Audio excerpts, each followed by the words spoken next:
जय हिंद दोस्तों, मैं यशवर्धन तैनिगोरिया आपका स्वागत करता हूं आज के धमाकेदार वीडियो में। जैसा कि आपको पता है भैया 15 अगस्त आने वाला है और आप लोग अगर कोई स्पीच तैयार करना चाहते हैं 15 अगस्त के लिए बहुत ही एक ज़ोरदार स्पीच लेकर के आऊँ, बहुत ही ज़ोरदार भाषण लेकर के आऊँ मैं आज के इस वीडियो में। पूरे यूट्यूब को तलाश लेना, ऐसा भाषण कहीं नहीं मिलेगा। एकदम यूनिक भाषण आज का मैं आपको इस वीडियो में देने वाला हूँ। पूरा वीडियो बड़े ही शिद्दत से देखना। और आज के भाषण की एक विशेषता ये है भैया, ये कोई आम भाषण नहीं। आज के इस भाषण की मुख्य विशेषता ये है भैया, जो आज के इस भाषण में बताया जाएगा वो ना कोई यूट्यूब वाला बताता है, ना ही किसी वीडियो में आपको देखने को मिलेगा। बिल्कुल यूनिक भाषण है। अगर आप इस भाषण को कहीं पर भी बोलते हैं, सुनने वाले एकदम खुश हो जाएंगे और बहुत ही इंपॉर्टेंट भाषण होगा। लोग आपकी बात को ध्यान से सुनेंगे। इसकी विशेषता ये है कि भैया आज के इस भाषण में स्पीच के साथ साथ में ऐसे ऐसे टॉपिक्स इसमें कवर करने वाला हूँ, ऐसे ऐसे पॉइंट्स मैंने इसके अंदर डाले हैं कि भैया किसी भी कॉम्पिटिटिव एग्जाम से रिलेटेड सारे क्वेश्चंस आपको इसी से मिल जाएंगे। आपकी जीके बहुत ज़्यादा मजबूत होगी। जो चीज़ें आपको नहीं पता थी एकदम वो आपको पता हो जाएंगी। बड़ा ही जोरदार भाषण है। तो चलिए फटाफट से शुरू करते हैं। पूरा भाषण भाई शिद्दत से सुनना। हमारे महान देश की इस महानता को जन जन तक पहुंचाना आपका काम है। एक सच्चे देशभक्त होने के नाते इस भाषण को एक बार शेयर जरूर कर देना। तो चलिए फटाफट से आज के भाषण की शुरुआत करते हैं। तो देखिए भैया, इस स्पीच की शुरुआत मैंने कुछ इस तरह से की है। जब आप मंच पर इस भाषण को बोलेंगे तो शुरुआत एक जोरदार सी एटीट्यूड भरी शायरी से होगी। हम हिंदुस्तानियों का अंदाज ही कुछ ऐसा है। तो चलिए भाषण की शुरुआत करते हैं। अच्छे से नोट कर लेना, ठीक है। न पूछो जमाने से कि हमारी क्या कहानी है, कि ना पूछो जमाने से कि हमारी क्या कहानी है। हमारी तो बस इतनी सी पहचान है कि हम हिंदुस्तानी। माननीय मुख्य अतिथि, आदरणीय शिक्षकगण और मेरे प्यारे देशवासियों, आप सभी को मेरी तरफ से स्वतंत्रता दिवस की हार्दिक शुभकामनाएं। जैसा कि आपको पता है कि हम सभी यहाँ पर भारत के 76वें स्वतंत्रता दिवस को मनाने के लिए एकत्रित हुए हैं। 15 अगस्त 1947 को हमारे भारत देश को अंग्रेज़ों के चंगुल से आज़ादी मिली थी। दोस्तों, आज हम सबसे पहले उन स्वतंत्रता सेनानियों को नमन करते हैं जिन्होंने इस देश को आज़ाद कराने के लिए अपना सब कुछ दांव पर लगा दिया था। आज का ये दिन हमें उन सैकड़ों स्वतंत्रता सेनानियों के त्याग, तपस्या और बलिदान की याद दिलाता है। उन बलिदानी वीरों को मैं ये 4 लाइनें समर्पित करते हुए अपने भाषण की शुरुआत करता हूँ। आओ झुककर सलाम करें उनको जिनके हिस्से में ये मुकाम आता है।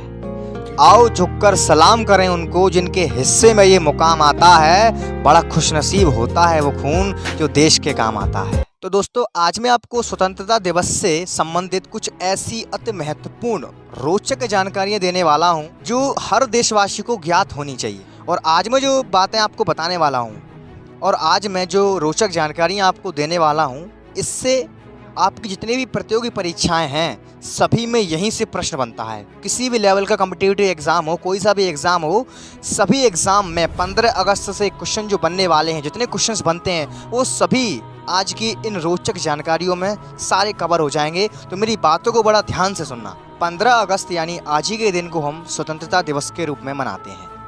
आपके मन में कभी न कभी तो ये ख्याल आया होगा कि 15 अगस्त वाले दिन ही क्यों? हमारा जो देश है उसको आज़ाद करने की जो डेट है वो 15 अगस्त ही क्यों तय की गई? इस 15 डेट को तय करने का कोई मतलब था या इसके पीछे कोई लॉजिक था? देखिए, एक बहुत ही इंटरेस्टिंग सी कहानी है, ध्यान से सुनिएगा। देखिए, भारत के आखिरी वायसराय और स्वतंत्र भारतीय संघ के प्रथम गवर्नर जनरल लॉर्ड माउंटबेटन एक वही इंसान थे जिन्होंने 15 अगस्त डेट को डिसाइड किया था। वो ऐसा था कि 15 अगस्त डेट को लॉर्ड माउंटबेटन अपने लिए बहुत ही लकी मानते थे। उनका ये मानना था कि 15 जो तारीख है वो उनके लिए बहुत ही भाग्यशाली है। उनके जो भी अच्छे काम होते थे वो 15 तारीख को ही होते थे। लॉर्ड माउंटबेटन का ये मानना था कि जो 15 डेट थी वो उनके लिए बहुत ही भाग्यशाली थी, एक बहुत ही लकी साबित होती थी। और लॉर्ड माउंटबेटन ने भारत की आज़ादी का दिन 15 अगस्त वाले दिन ही भारत की स्वतंत्रता के रूप में अपने निजी तौर पर उन्होंने यही चयनित किया था। क्योंकि जैसा कि मैंने आपको बताया, वो 15 डेट को अपने कार्यकाल का सबसे अच्छा दिन मानते थे और बहुत ही ज़्यादा लकी मानते थे। उनके लिए 15 डेट बहुत ही लकी साबित हुआ करती थी। और इसकी एक दूसरी वजह यह भी मानी जाती है कि जब दूसरा विश्व युद्ध चल रहा था 1945 के दौरान, तब जापान की सेना ने ब्रिटेन की सेना के आगे आत्मसमर्पण कर दिया था।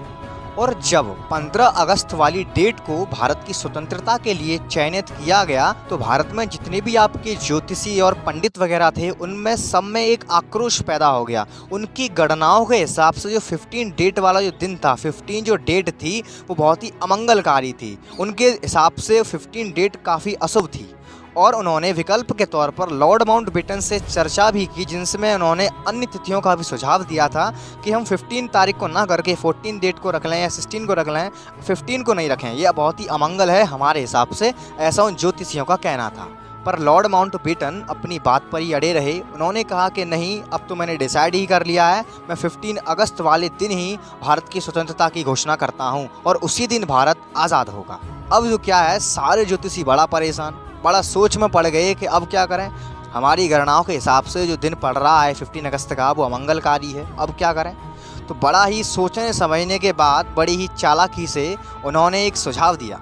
तो जब आखिर में उन्होंने देखा कि लॉर्ड माउंटबेटन तो अपनी बात से पीछे हटने वाले नहीं है, हमें ही कोई रास्ता निकालना पड़े, उन्होंने ज्योतिषियों ने बीच का एक रास्ता निकाला। वो बीच का रास्ता क्या था, उन्होंने क्या किया, उन्होंने भैया 14 और 15 डेट की मध्य रात्रि को भारत को स्वतंत्र करने का सुझाव दिया और यही सुझाव माउंटबेटन द्वारा भी एक्सेप्ट कर लिया गया। तो दोस्तों, हमारा जो भारत देश है वो 15 अगस्त 1947 की आधी रात को आज़ाद हुआ था। उसी आधी रात को भारत के पहले प्रधानमंत्री पंडित जवाहरलाल नेहरू ने आधी रात को वहाँ पर एक बड़ा ही जोरदार और ऐतिहासिक भाषण दिया था, चिरिस्ट विद डेस्टिनी, भाग्यवधु से चिर प्रतीक्षित भेंट। तो अब जैसा कि हम सब जानते हैं, 15 अगस्त पर शायद आपने कभी गौर किया हो कि हमारे देश के प्रधानमंत्री लाल किले पर ध्वजारोहण करते हैं और 26 जनवरी पर हमारे देश के राष्ट्रपति लाल किले पर ध्वजारोहण करते हैं। क्या आपने इस बात पर कभी गौर किया? चलिए, अगर बहुत से लोगों ने गौर किया भी होगा तो चलिए मैं बताता हूँ उसके पीछे की क्या कहानी है। 15 अगस्त वाले दिन प्रधानमंत्री ही क्यों लाल किले पर ध्वजारोहण करते हैं और 26 जनवरी वाले दिन राष्ट्रपति ही क्यों लाल किले पर झंडा फहराते हैं। और आपको एक बात और बताता हूँ मैं, जो झंडा फहराने की जो प्रक्रिया है 15 अगस्त और 26 जनवरी की, उन दोनों में काफ़ी डिफरेंस है। सब कुछ जानने वाले हैं, बड़ी महत्वपूर्ण और रोचक जानकारी लेकर के आया हूँ। मेरी बातों को एकदम ध्यान से सुनते रहना, ठीक है? देखिएगा तो बहुत मज़ा आने वाला है। सारी बातों को ध्यान से ऐसे ही शांतिपूर्वक सुनते रहिए। देखिए, ऐसा है कि प्रधानमंत्री देश के राजनीतिक प्रमुख होते हैं और राष्ट्रपति देश के संवैधानिक प्रमुख होते हैं। जैसा कि आपको पता है कि 26 जनवरी 1950 में हमारे देश का संविधान लागू किया गया था, तो संविधान का प्रमुख हमेशा राष्ट्रपति होता है, संवैधानिक प्रमुख राष्ट्रपति होता है। तो उस दिन राष्ट्रपति लाल किले पर झंडा फहराता है। इसका ये लॉजिक है क्योंकि वो दिन हमारे देश के संविधान को समर्पित होता है। उसी दिन हमारे देश का संविधान लागू किया गया था और संविधान का जो प्रमुख होता है उसी के हाथों से लाल किले पर झंडा फहराया जाता है। और जैसा कि मैंने आपको भी बताया कि 15 अगस्त 1947 को जब हमारे देश को आज़ादी मिली थी, तो लाल किले पर पहला भाषण जो दिया गया था वो भारत के पहले प्रधानमंत्री पंडित जवाहरलाल नेहरू द्वारा दिया गया और सर्वप्रथम उन्होंने ही लाल किले पर झंडा फहराया था। तो तभी से ये परंपरा चलती चली आ रही है कि 15 अगस्त वाले दिन लाल किले पर झंडा देश का प्रधानमंत्री फहराता है और 26 जनवरी वाले दिन लाल किले पर झंडा देश का राष्ट्रपति फहराता है। अब समझते हैं कि 15 अगस्त पर झंडा फहराया जाता है और 26 जनवरी पर जो झंडा फहराया जाता है, इनमें क्या अंतर है। देखिए, शायद आपने कभी गौर किया हो, 15 अगस्त पर जो झंडा फहराया जाता है वो कैसे फहराया जाता है, एक रस्सी में बांध देते हैं उसको। झंडे को क्या करते हैं, एक रस्सी में बांध देते हैं, फिर उसको खींचते हैं और झंडा ऊपर की ओर चढ़ता चला जाता है। यानी कि झंडे को हम खींच करके चढ़ाते हैं, उसके बाद फहराया जाता है। आपने देखा होगा प्रधानमंत्री जी को, जब वो 15 अगस्त वाले दिन कभी झंडा फहराते हैं तो हमेशा झंडे को नीचे से ऊपर उठा करके ले जाते हैं रस्सी के द्वारा खींच करके, और ऊपर जाके झंडे को ऊपर रस्सी द्वारा चढ़ा करके तब फहराया जाता है। भैया, इस तरह फहराने की प्रक्रिया को बोलते हैं ध्वजारोहण। क्या बोलते हैं? ध्वजारोहण। अब इसका क्या लॉजिक है? 15 अगस्त वाले दिन झंडा इस तरह से खींच करके चढ़ा करके क्यों फहराया जाता है, अभी जान जाओगे। और 26 जनवरी वाले दिन झंडा कैसे फहराते हैं? 26 जनवरी पर झंडा चढ़ाया नहीं जाता, 26 जनवरी पर झंडा ऊपर टंगा होता है, क्योंकि तब हमें स्वतंत्रता मिल चुकी थी। हमें 26 जनवरी तक स्वतंत्रता मिल चुकी थी, ठीक है। तो उस टाइम पे हम क्या करते हैं, उस टाइम पर क्या होता है, वहाँ पर जो झंडा होता है उसको केवल बांध देते हैं और एक रस्सी द्वारा उसको खोलकर फहरा देते हैं। उस प्रक्रिया को बोलते हैं झंडा फहराना। तो ये बात मत भूलना, परीक्षा में यहाँ से बहुत ही महत्वपूर्ण प्रश्न बनता है कि 15 अगस्त पर झंडा फहराया जाता है उसे क्या कहते हैं, तो भैया उसे ध्वजारोहण कहते हैं। और 26 जनवरी पर जो झंडा फहराया जाता है उसे झंडा फहराना बोलते हैं। अब देखिए, इसके पीछे एक छोटी सी कहानी है। 15 अगस्त 1947 को जब ब्रिटिश सरकार से हमारा देश आज़ाद हुआ था तो ब्रिटिश सरकार ने अपना झंडा उतार करके हमारे भारतीय तिरंगे को चढ़ा करके ऊपर फहराया था। तभी से ये परंपरा चली आ रही है कि 15 अगस्त वाले दिन झंडे को हम चढ़ा करके फहराते हैं। तो झंडे को इस तरह से ऊपर चढ़ाना एक राष्ट्रीय गौरव का प्रतीक है। इससे ये पता चलता है कि हमारे देश को आज़ाद करने के लिए कितने लोगों ने बलिदान दिया, कितनी ही कठिन परिश्रम और अथक प्रयासों के बाद आज हमारा देश इस मुकाम पर पहुंचा है। जबकि 26 जनवरी पर हमारा देश आज़ाद हो चुका था, तब हमारा देश का संविधान अपनाया गया था। तो झंडे को चढ़ाया नहीं जाता, झंडा ऊपर बंधा होता है, केवल उसको फहरा दिया जाता है। तो उसको बोलते हैं झंडा फहराना। और जो 15 अगस्त पर झंडा चढ़ा करके जो फहराया गया है उसको बोलते हैं ध्वजारोहण। बिल्कुल ऐसी ही शांति के साथ सुनते रहिएगा, बहुत मज़ा आने वाला है। बहुत ही रोचक जानकारियाँ लेकर के आया हूँ। तो अब थोड़ा बात करते हैं अपने राष्ट्रीय ध्वज तिरंगा के बारे में। हम सबको पता है जो तिरंगा है वो 3 रंग का होता है और उसके बीच में एक अशोक चक्र होता है जिसमें 24 तीलियाँ होती हैं। शायद आपके मन में कभी ना कभी तो एक प्रश्न ज़रूर उठा होगा कि हमारे देश का जो तिरंगा है वो 3 रंग का ही क्यों बनाया गया, इसके पीछे क्या लॉजिक था, इसके पीछे का क्या कारण था, और इसमें जो अशोक चक्र है वो क्यों लगाया गया, और लगाया गया तो वो ब्लू कलर का ही क्यों लगाया गया, नीले रंग का ही अशोक चक्र क्यों लगाया गया। इस तरह के कुछ रोचक सवाल जो आपके दिमाग में आते होंगे, आइए इनको समझते हैं। और तिरंगे में जो 3 रंग लगाए गए हैं, केसरिया, सफ़ेद और हरे ही क्यों लगाए गए, बाकी के लाल, पीला, ये सब कलर क्यों नहीं लगाए गए। इसके पीछे भी एक बहुत बड़ी महानता छुपी हुई है, चलिए समझते हैं कि इसके पीछे राष्ट्रीय ध्वज निर्माताओं की बहुत ही सूझबूझ का इस्तेमाल हुआ है। तो चलिए पहले हम ये जानते हैं कि भारतीय तिरंगे का डिज़ाइन किसने बनाया था, भारतीय तिरंगा बनाया किसने था। तो देखिए, भारतीय तिरंगे का डिज़ाइन तैयार किया था पिंगाली वेंकैया ने। किसने तैयार किया था? पिंगाली वेंकैया ने भारतीय झंडे का डिज़ाइन तैयार किया था। और 22 जुलाई 1947 को राष्ट्रीय ध्वज को आयोजित विधानसभा की बैठक में अपनाया गया था राष्ट्रीय ध्वज के रूप में।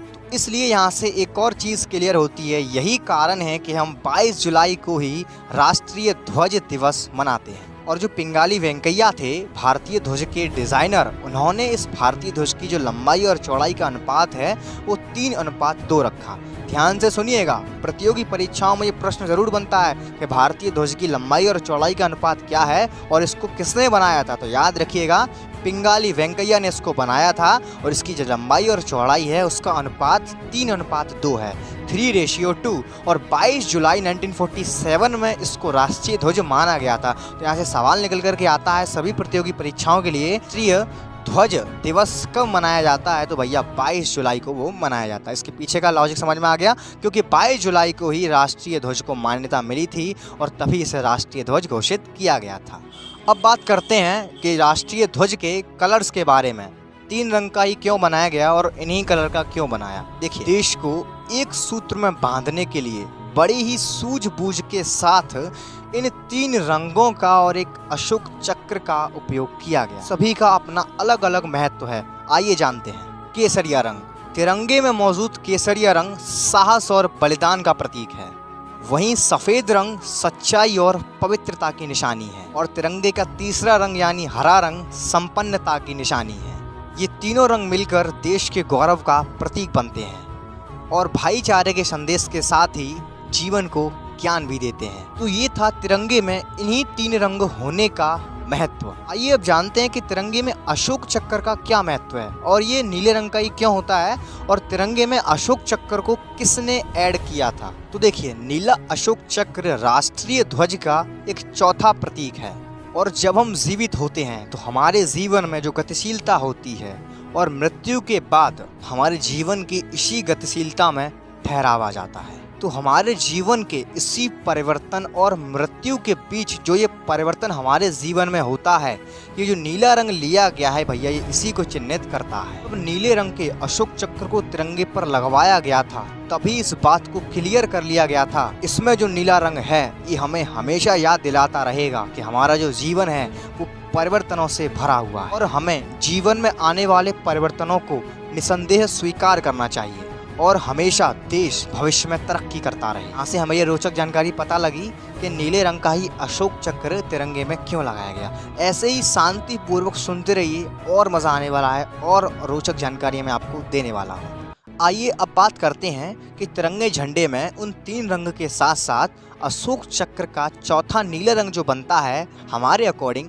उसको चौथे रंग में क्यों नहीं गिना जाता है, हम उसे तिरंगा ही क्यों कहते हैं और 3 रंग का क्यों बोलते हैं, जबकि उसमें चौथा एक नीला रंग बीच में होता है। राष्ट्रीय ध्वज के चौथे प्रतीक के बारे में बात करते हैं तब हम सभी आंकड़ों के बारे में बात करते हैं, जबकि केसर, सफेद और हरा रंग झंडे की 3 परतें हैं।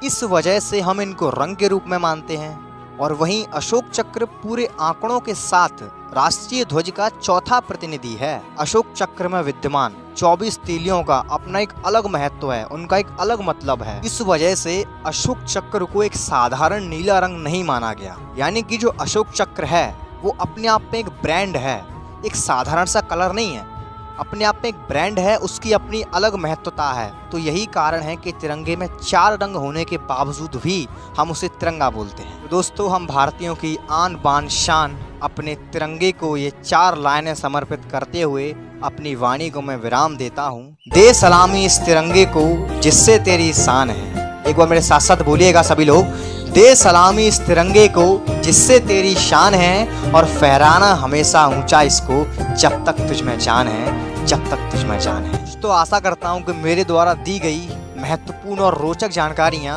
आपको पसंद आई होंगी और शायद आपको ये हेल्प भी करेंगी जीके और जनरल नॉलेज के क्वेश्चन में जो परीक्षाओं में पूछे जाते हैं। नीचे कमेंट में पूरे जोश के साथ जय हिंद लिखना मत भूलना, और इस वीडियो को ज़्यादा से ज़्यादा शेयर करना, अपने इंस्टाग्राम पर, व्हाट्सएप स्टेटस पर अपने दोस्तों और रिश्तेदारों को शेयर करना, और अपने एक सच्चे देशभक्त होने का फ़र्ज अदा करना और हमारे देश की इस महानता को सभी तक पहुंचाना। ये जो बातें जो मैंने आपको आज के वीडियो में बताई हैं बहुत ही महत्वपूर्ण और छोटी छोटी बातें हैं जो कि हर किसी को पता होनी चाहिए। इन सभी का एक अपना एक अलग महत्व है। तो मेरी आपसे बस इतनी सी गुजारिश है, इन सभी देश की महानताओं को देश के नागरिकों तक आपको पहुंचाना है। एक सच्चे देशभक्त होने के नाते आप इतना तो कर ही सकते हैं। इसी के साथ मैं यशवर्धन तेनगुड़िया मिलता हूँ नेक्स्ट वीडियो में। जय हिंद, वंदे मातरम।